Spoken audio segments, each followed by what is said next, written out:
पट्टी में हमें एक प्रशंसनी नाम की एक लेडीज को दिखाया जाता है, जो कि उसे जेल के अंदर में बंद करके रखा गया था। वो बहुत ही खराब कंडीशन में थी, जिससे ये प्रूफ हो जाता है कि वो काफ़ी समय से जेल में टॉर्चर हो रही थी। अब अगले सीन में उसे जज के पास लेकर आया जाता है, जहाँ पर आज उसको सजा मिलने वाली थी। असल में प्रशासनी के ऊपर नेक्रो करने का इल्ज़ाम था। इसका मतलब ये है कि वो सबसे छुपकर ईविल्स पर कम्युनिकेट कर रही है, जिससे वो किसी फ्यूचर इवेंट के बारे में जान पाए। क्या ये पूरा सच है, इसके बारे में हमें थोड़ी देर से पता चलेगा। और उसके बाद उसे कोर्ट पर लाया जाता है, जहाँ पर जज उसकी बात नहीं सुनता, क्योंकि वो अपने डिफेंस में कुछ बोलती ही नहीं है। बहुत ही जल्द उसे मौत की सज़ा सुनाई दी जाती है, जिसका ये मतलब था कि उसे सबके सामने जिंदा जला दिया जाएगा। प्रशासन ये सब सुनकर ऐसी हो जाती है कि वो कुछ सुनने की कंडीशन में नहीं रहती। अब उसे खुद यकीन हो गया था कि उसकी मौत नज़दीक आ गई है। तभी कोर्ट में मदर रेवरेंड एंटर करती है, जो कि जज के पास आकर प्रशासनी को अपने साथ लेकर जाने के लिए कन्विंस करती है। कहती है कि रेवलेंट का काम ही है कि पापी लोगों को जीसस क्राइस्ट के पास लेकर जाना, इसलिए वो प्रशासनी को ले जाना चाहती है अपने साथ अपने कॉन्वेंट में। असल में रेवलेंट गवर्नमेंट चर्च की हेड थी, जहाँ पर कई सारी सिस्टर्स एक साथ मिलकर रहा करती थी। जज भी रेवलेंट की बात मान लेता है और उसे उसके साथ छोड़ देता है। अब जब प्रशासनी कॉन्वेंट की तरफ जा रही होती है, तो उसे रास्ते में एक जली हुई औरत की बॉडी दिखाई देती है, जिसे मारकर जला देने की सज़ा सुनाई दी थी। पता चलता है कि ये सज़ा केस थी, भयानक थी। ये सब सुनकर प्रशासनी बहुत ज़्यादा घबरा जाती है और उसके बाद वो दोनों कॉन्वेंट में पहुंच जाते हैं। और वो कॉन्वेंट में जाते ही रेवलेंट उसे बाकी के सिस्टर से मिलवाती है, जिसके बाद सिस्टर उसे अपना रूम दिखा देती है। यहाँ पर हम ये नोटिस कर पाते हैं कि सिस्टर से प्रशासनी अच्छे से प्रॉपर बिहेव नहीं कर रही थी, क्योंकि वहाँ पर कोई भी दोस्त बनने के लिए नहीं था। अब वो अपने रूम में जाते टाइम किसी लड़की को दूसरे रूम में देखती है, लेकिन अगले ही सेकंड वो लड़की गायब हो जाती है। वहाँ पर जाते ही प्रशासनी सिस्टर की बहन एडला को देखती है, जो कि काइंड ऑफ मेंटली ईविल थी। अब प्रशासनी अपने कमरे में जाते ही वो धोकर सो जाती है और कुछ ही देर के बाद उसे एक वियर्ड सा सपना आता है। सपने के अंदर वो देखती है कि सपने के अंदर उसे एक घर में लोग जल रहे हैं और एक इंसान भी दिखाई दे रहा है।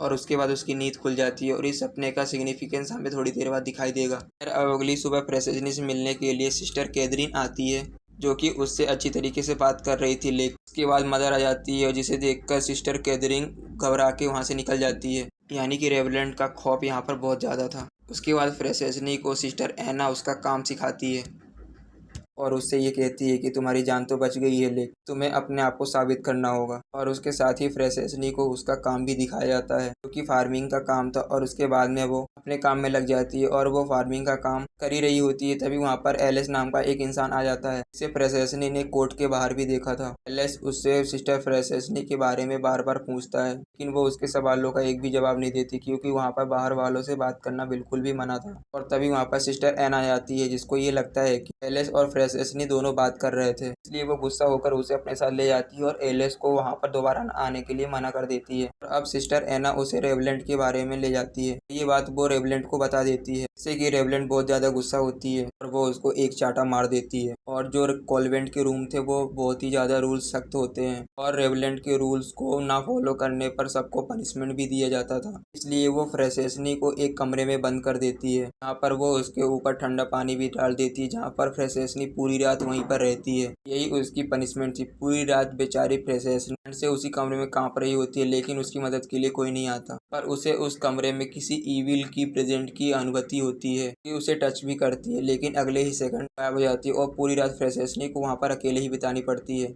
और दूसरी तरफ हम एलिस को देखते हैं, जो कि किसी ओल्ड वुमेन से बोलती है कि यहाँ पर बहुत ही जल्दी ओल्ड नन को देखते हैं, जो कि एलिस से कहती है कि यहाँ पर बहुत ही जल्दी एक इन्फेक्शन फैलने वाला है, तुम्हें उससे बचने के लिए इस जगह से दूर ही रहना चाहिए। इससे बात पर एलिस इतना ध्यान नहीं देता। कॉन्वेंट के अंदर सिस्टर प्रशासनी को ये बताती है कि पहले वो ये फार्मिंग वाला ही काम किया करते थे। यहाँ पर उसे एलिस मिला था। एलिस उसे यहाँ से हमेशा ले जाने की बात किया करता था। एलिस को ये कॉन्वेंट पसंद नहीं था, इसलिए वो इस कॉन्वेंट को अच्छा नहीं माना करता था। उसे ये लगता है कि पहले कॉन्वेंट के अंदर कुछ गलत हुआ करता था। जब एनन को ये बात पता चली तो वो सिस्टर कैथरीन को ये बात बता देती है और उसने उसे फार्मर के काम से हटाकर लॉन्ड्री में शिफ्ट कर दिया था। और इस बात से सिस्टर खुश होती है, क्योंकि उसे कॉन्वेंट छोड़कर जाना ही नहीं था। जब प्रशासनी ये बात सुनती है तब उसे एलेक्स की बात थोड़ी थोड़ी अच्छी लगती है, क्योंकि कॉन्वेंट सच में थोड़ी भूतिया जगह थी। उसके बाद सिस्टर एडला प्रशासनी को हॉस्पिटल में लेकर जाती है, जहाँ पर काफ़ी सारी सिस्टर्स के ट्रीटमेंट चल निकल रहे थे। सारी सिस्टर्स के मुंह से खून निकल रहा था, उससे खून निकल रहा था। ऐसा लग रहा था कि अचानक से कोई वायरस फैल गया है। तभी अचानक से एक सिस्टर जिसकी आंख में पट्टी बंधी हुई थी, प्रशंसनी की ओर देखकर चिल्लाने लग जाती है कि उसकी आंख में पट्टी बंधी हुई थी, यानी कि पट्टी बंधी होने के बावजूद भी उसको प्रशंसनी की प्रेजेंस महसूस हो गई थी। वो चिल्लाते हुए उसके मुंह से खून निकलने लग जाता है और कुछ ही देर के बाद उसकी मौत हो जाती है। अब इस चीज को रोकने के लिए किसी को भी कोई सोल्यूशन नहीं मिल रहा था। तभी वहाँ की एक सिस्टर बर्डनाइन प्रेयर करने लग जाती है, लेकिन उसका कुछ भी फायदा नहीं होता और एक के बाद एक सिस्टर इस मिस्टीरियस डिसीज के कारण मरने लग जाती हैं। इस डिसीज को लेकर सारी सिस्टर के अंदर डर पैदा हो जाता है। सिस्टर बर्डनाइट इसके लिए डे नाइट प्रेयर करने लग जाती है। उसके बाद एक रात प्रशंसनी से बात करने के लिए सिस्टर कैथरीन वहाँ पर आती है और वो उसे बताती है कि वो यहाँ पर अपने मर्जी से आई है, क्योंकि उसके घर में कोई इतना रिलीजियस था ही नहीं, कोई प्रेयर भी नहीं करता था। जिसके बाद वो रेवलेंट को मिल गई, उसने कॉन्वेंट ज्वाइन कर लिया। तभी पर हम प्रशंसनी के पेरेंट्स के बारे में भी जान पाते हैं। तो ये बताती है कि उसकी भी एक नॉर्मल फैमिली थी, के अंदर उसके मॉम और डैड थे और सब भी फार्मिंग किया करते थे, इसलिए उसे भी लगता था कि उसे भी फार्मिंग का काम इतना मुश्किल नहीं लगता था।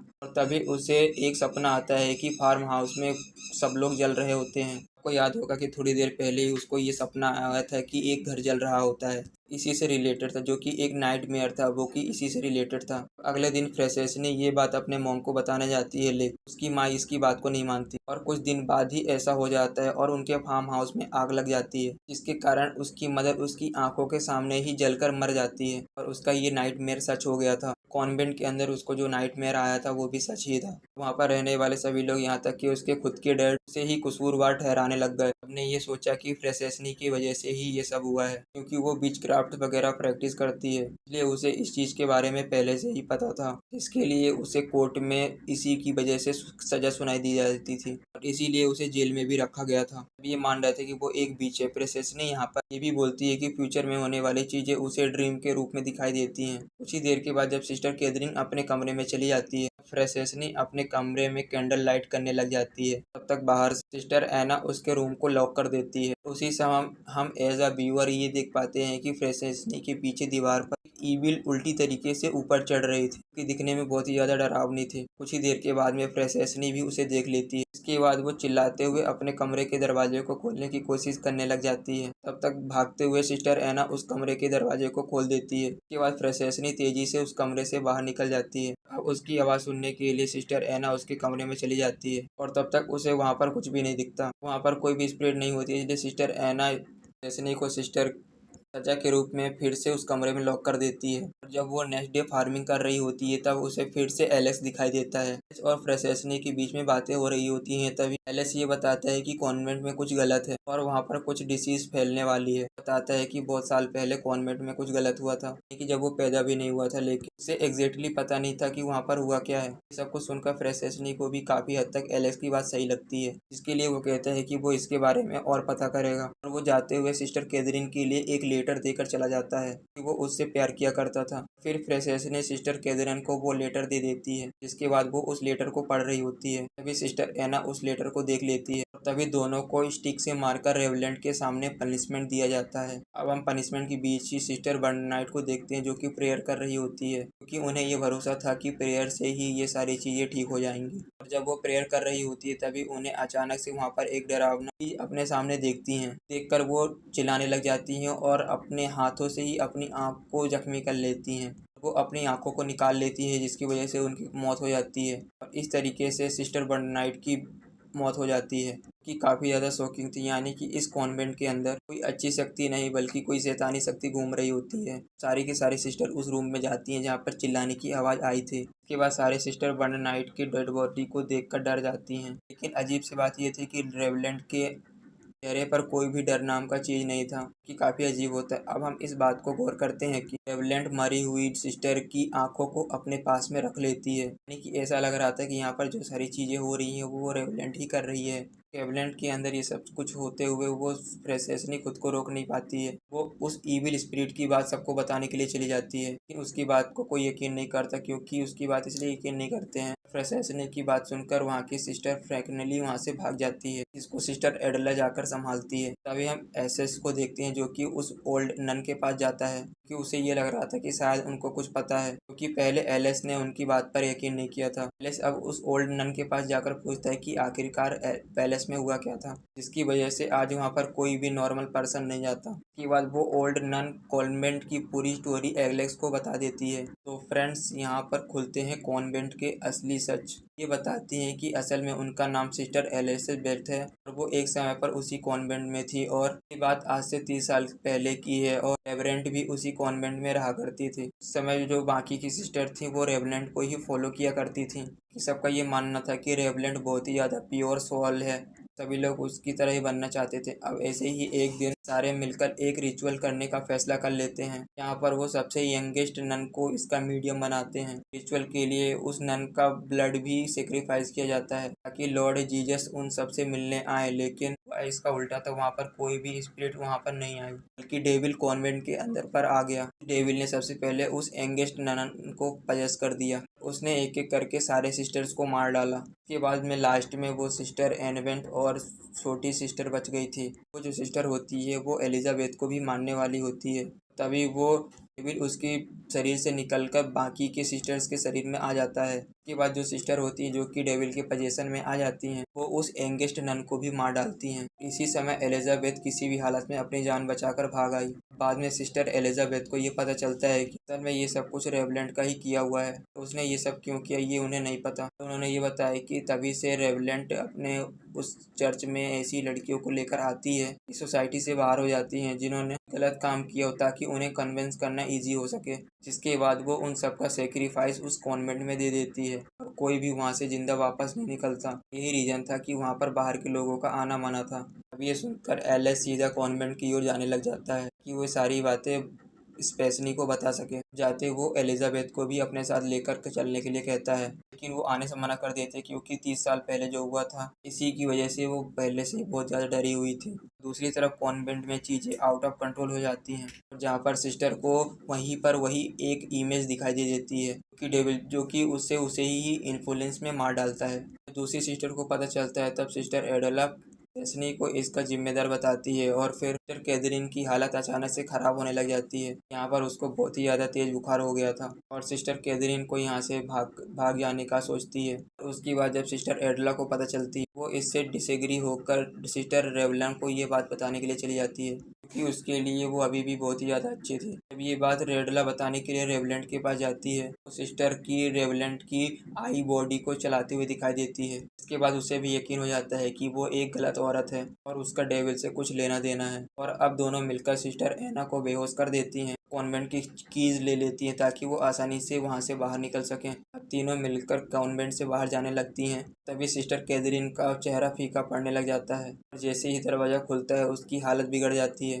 और अचानक से वो अजीब से बिहेव करने लग जाती है और चाकू लेकर अपना ही गला काट देती है। इसके बाद उसकी मौत हो जाती है और तब तक कॉन्वेंट का दरवाज़ा भी अपने आप बंद हो जाता है, यानी कि यहाँ का जो डेविल है वो उनको बाहर नहीं आने देगा। उसको सेक्रीफाइस चाहिए। बेसिकली रेवलेंट यहाँ पर डेविल को ही गॉड मान लिया था। उसको ऐसा लग रहा था कि वही सब कुछ है। कॉन्वेंट के चारों ओर काले बादल आ जाते हैं। इसे लग रहा था कि कॉन्वेंट के अंदर कुछ बुरा होने वाला है, कि बिल्कुल सच होता है। रेवलेंट सबको प्रेयर करने के लिए कह देती है। तभी हम देखते हैं कि डेड सिस्टर्स की बॉडी अपने आप ही मूव करने लग जाती है और उनके अंदर अपने आप ही ईविल लाइफ आ रही है, और हमें ये लगता है कि रेवलेंट ने ही उन सभी को डेविल की प्रेयर करने के लिए कहा होगा। इसके बारे में इन लोगों को कुछ पता ही नहीं हुआ होगा, और यही रीज़न था कि जो सिस्टर बर्डन नाइट की प्रेयर थी वो काम नहीं आ रही थी। इस कॉन्वेंट अंदर जो डिसीज़ चल रही थी कोई बीमारी नहीं थी, बल्कि सिस्टर के द्वारा सभी लोग पजेस हो रहे थे। अभी एक सिस्टर की डेड बॉडी उठकर एना को के ऊपर हमला कर देती है, इससे वो बहुत ही ज़्यादा बुरी तरीके से मारी जाती है। उसके बाद सिस्टर एडला के ऊपर दूसरी बॉडी हमला कर देती है कि उसका गला काट देती है। उसी के बाद वही डेड बॉडी स्टेफनी के ऊपर भी अटैक कर देती है, लेकिन उसे वहाँ से दूसरी सिस्टर बचा लेती है। और उस सिस्टर को पता था कि इस कॉन्वेंट से कैसे बाहर निकला जा सकता है, क्योंकि यहाँ के मेन रास्ते से निकलना इम्पॉसिबल था। स्टेफनी को पता चलता है कि प्रेयर रूम में एक जगह है जहाँ से इस कॉन्वेंट के बाहर निकला जा सकता है,